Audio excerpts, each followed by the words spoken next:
Can you beat diabetes in 6 months? Well, some have beaten it in 3. Now, there are no guarantees, but based on all the testimonies that I hear, I think you have excellent chances.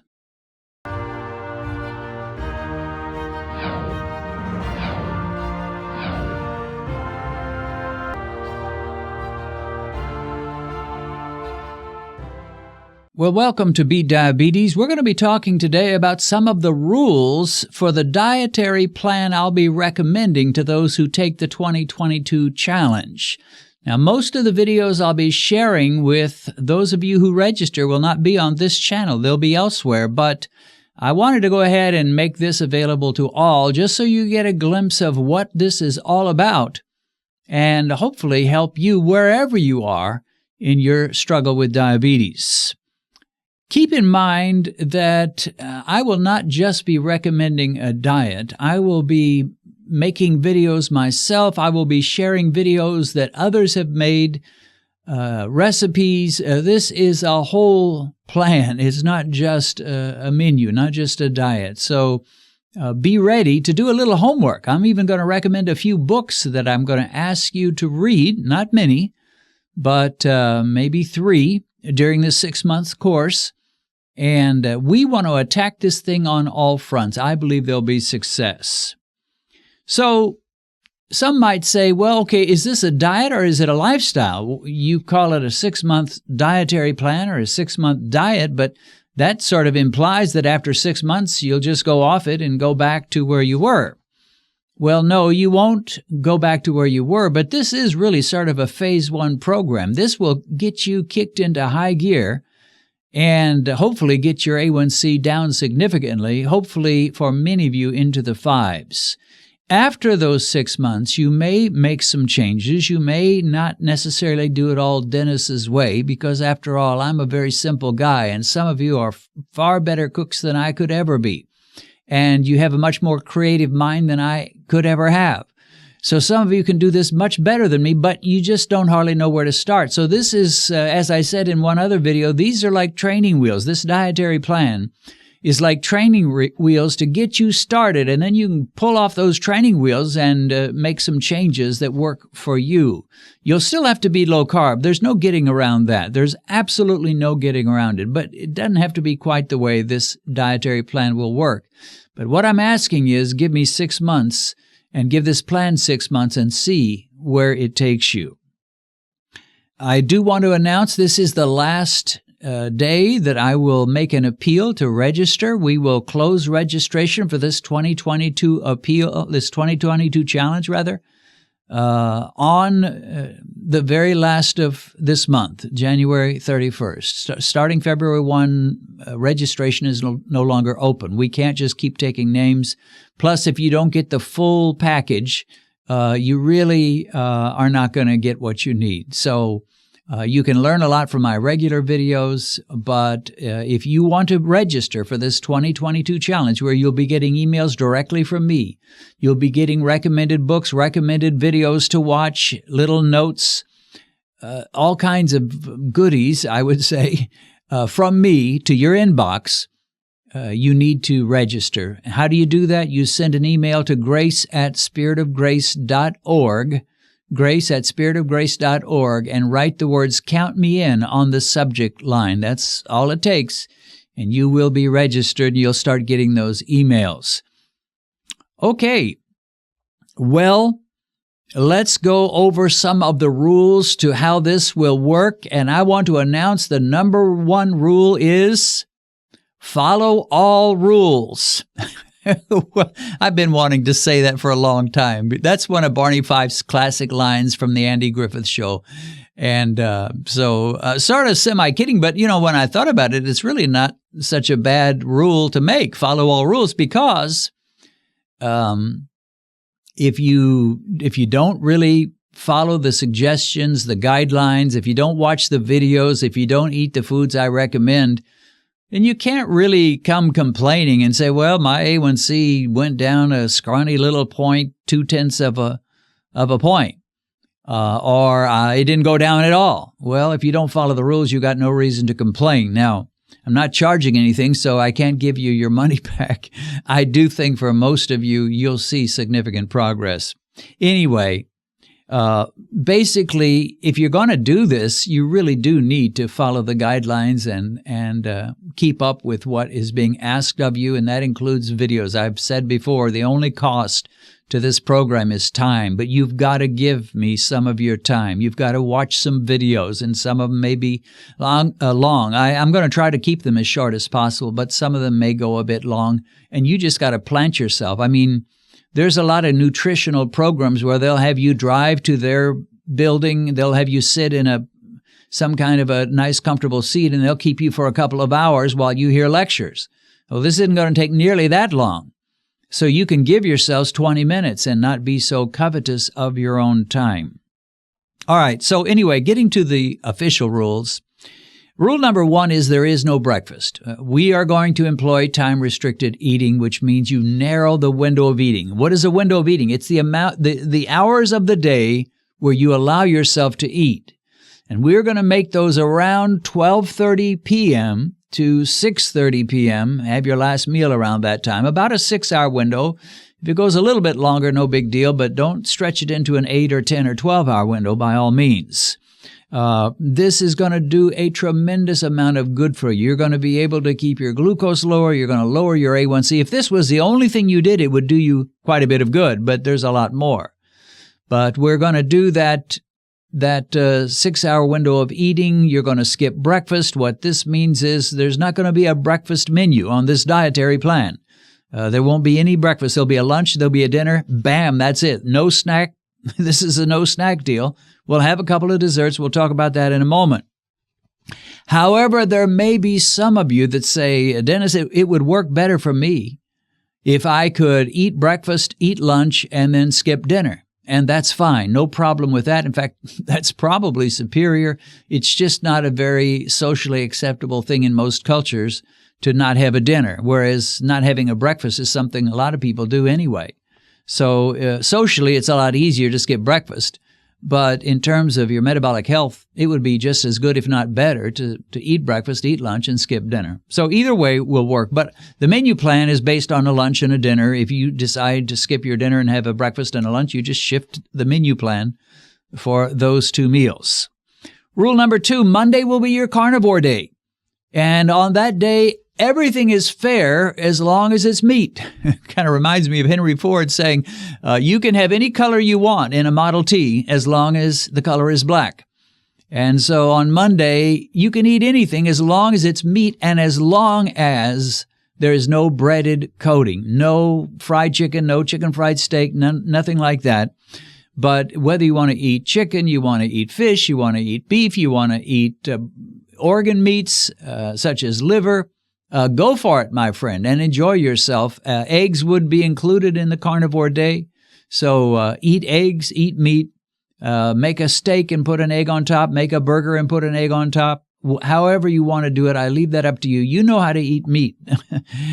Number 3, you're going to be repeating each meal for 2 consecutive days. So the menu that I'll be giving out, if I give out a menu for Tuesday and you look at the menu for Wednesday, for lunch on Wednesday, it'll be exactly the same as lunch on Tuesday. For lunch for dinner on Wednesday, it'll be the exact same as dinner on Tuesday. There are different reasons for doing this. One is to make it very simple, but you want to be able to make the most of your meals, and most of us don't make a meal that will just feed ourselves for one time. So if you make a nice big steak and you can't eat all of it, then you cut it in half. You have half of it on Tuesday and half of it on Wednesday. So you're going to be getting a repeat for every day. There'll be a repeat meal the next day. Then you'll start a new meal the day after that, and then you'll repeat that until you work your way to Monday, which will be a carnivore day, which will not be repeated. Rule number 4, if the menu items do not fill you up, you can add any kind of extra item, and there aren't going to be many items for sure. In fact, these meals are going to be very small in terms of items. They don't have to be small in terms of volume, but there's just not going to be a lot of items. Now, as a Christian, I come from a Christian culture where we have potluck dinners, or we used to before. And everybody gathers around and people bring all kinds of different dishes and different foods, and they line them up on the table. And you go down the row and you help yourself to the beans, and you help yourself to the mashed potatoes, and you help yourself to the corn on the cob, and you help yourself to the steak, and you help yourself to the chicken. And by the time you're done, you have piled up 10, 12 different food items on your plate. And after you've stuffed yourself thoroughly, then you have dessert and you go home feeling stuffed. Well, this is going to be different. There's going to be like 2 food items in each meal. This is discipline. Like I said, give me 6 months. Give this program 6 months to work, and it's going to work. Some of you are going to say it's magic, and it's not magic. It's just science, but it's going to work. But you've got to get over the notion that I want to eat like Mama ate. I want to eat like Grandpa ate. No, you don't want to be diabetic. So you've got to make some changes. Now, after the 6 months is over, feel free. I do, however, allow you to add an extra item if you need to fill up. And we've talked about these before, but it could include boiled eggs. It could include a block of cheese, just cut off a pretty good slice of it. Something called chaffles I'm going to make a video about chaffles, hamburger patties, sausage, things that have almost no carbs to them, and you can fill up. And of course, the other option is you just have bigger portions. So if you say, well, I had a hamburger patty and I had some green beans, but I'm not full. Well, then what you should do is make a second hamburger patty and make another portion or another amount of green beans and fill up on that. So you can do that as well. But there are a number of ways. Diets tend to fail when people are constantly walking away from the table hungry. And that's what I do not want. I don't want you to stuff yourself, but I don't want you to walk away from the table hungry. So with Dennis's meals that he provides, just know that you can keep a supply of boiled eggs on hand, a supply of hamburger patties on hand, a supply of chaffles on hand, different things like that are very, very low in carbs, or just a big old block of cheese, some celery with peanut butter, some celery with cream cheese. And you can just add that to the meal. I'm not going to object. I'm not going to be offended. I'm not going to come to your house and rebuke you if you do that, as long as it's a very low-carb item. Don't add a high-carb item to it so that you are satisfied when you leave the table. But stay with the program. Rule number 5, eat dinner relatively early. We've talked about this a lot. A diabetic or a person that wants victory over diabetes has no business eating dinner at 8 o'clock. You really need to wrap things up and finish eating by 7 or a little after 7, and then put a shop is closed sign on the door of your mouth and refuse to take anything else in except water. Basically water, or maybe some herbal tea. You don't want to drink caffeine too late because that will cause problems with sleeping. And getting a good night's sleep is part of beating diabetes. People that don't sleep well struggle with blood sugar. Rule number 6, if there is some food or meal that you know you will absolutely hate, then substitute that meal for a different one. So if something I put on the menu and you just look at it and go, yuck, I hate that. I've always hated it. I hated it when I was in my teens. I hated it when I was in my 30s. I hate it today. My mama hated it. I've always hated it. My whole family has hated it. Well, then don't eat it and find something else. So I'm not going to be such a tyrant that I'm going to insist you eat every single meal I recommend. And if you say, well, I don't like what he's recommending for Wednesday and Thursday, but I loved what he recommended for Tuesday and Wednesday, then just do a repeat of that if you need to. Again, diets tend to fail if you're being forced to eat things you can't stand. I love the pumpkin pie that I make around Christmas time and Thanksgiving time. I just think it's great. I think it's better than regular pumpkin pie. But I had one person leave a comment, I think it was a lady, and she just blasted it up one side and down the other and told how she didn't like it. Her husband didn't like it. Her children didn't like it. It was terrible. Well, we all have different tastes. I think it's wonderful. But anyway. Now, rule number 7. Fridays and Saturdays, you're allowed to have some form of keto dessert. I do not want you to be eating dessert every night. Again, this is one of those phase 1 things. Now, later on, maybe you can get away with eating dessert more than once. Whenever it is, you should pack it on to the end of your dinner so that you're not having dinner at 6:30 and then you're having your dessert at 9:30. Have your dinner, and immediately upon finishing, have your dessert.